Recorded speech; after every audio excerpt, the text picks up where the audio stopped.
नमस्कार जय जगन्नाथ आपण मानक मोर सोमी ब्लॉग को वेलकम करुच्ची। चलन सांग मैंने देखी मु आज बनई आज पूरा यमी टेस्टी मैगी। तो मु देखी आपण मानक मु कौन कौन नहीं कि आज प्रस्तुत करी मैगी। तो चलन देखा देखु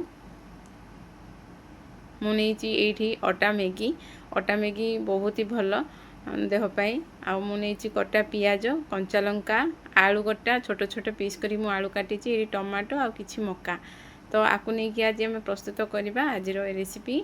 चलतु मु कड़े बसई देती मुझे आलू तेल भी आड कर नहीं राइस ब्रांड ऑयल आपण मैंने चाहिए ये सोरिष तेल भी नहीं पारे रिफाइन तेल भी नहीं पारे।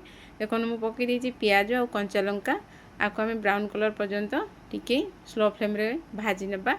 आउ देखो मु आड कर देची आलू मुझे बहुत छोट छोट पीस करके मु आलू काटी देइथिली कहीं आलू पकेले पिलाने बहुत खुशी रे खाती मैगी। तो आपन चाहिए आड करेंगे नहले भी स्किप करदे। देखो तादेहरे मु पकई देची ऑलरेडी लंका गुंड आउ टिके हलदी गुंड आउ किछि टमाटो मु एथिरे गोटे नहीं। देखु बेसी पकेले खटा लगे भल लगेनि।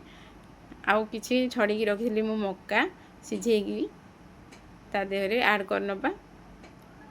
इथे मु मैगी आड कर दीची आपको आम टे फ्राए करदबा। ये मैगीटा बहुत ही भल कहीं आमर मैदा मैगी गुड़ाक आसूसी से छुआ मानक जमा भी भल नुह। तो आजिकल मार्केट रे मिल गला आमर अटा नूडल्स। तो अटार नहीं आसतु आपर प्रकार बनइबे प्रिपेयर करेंगे देखिए पिलाने बहुत खुशी रे खाइबे। देखो मुझे पानी आड कर देची केते बढ़िया भाव में मैगी मसला टी से आड करनेबी। यहाँ हूँ आमर मैगी मसला तादेहरे मु आड करनेबी। आपको आम टे घाटिकी टे बॉयल करने छाड़देवा। देखु मोर रेडी हो गला आज मैगी रेसिपीटा केते 2 मिनिट रे रेडी हो जाउची। ए मैगीटा खाइबा को भी बहुत ही टेस्टी पिलाने बहुत खुशी रे खाइबे। तो ये आलू आड होती पॉपकॉर्न भी आड होती बहुत ही टेस्टी लगे। आपण मैंने थोड़े ट्राए करंतु।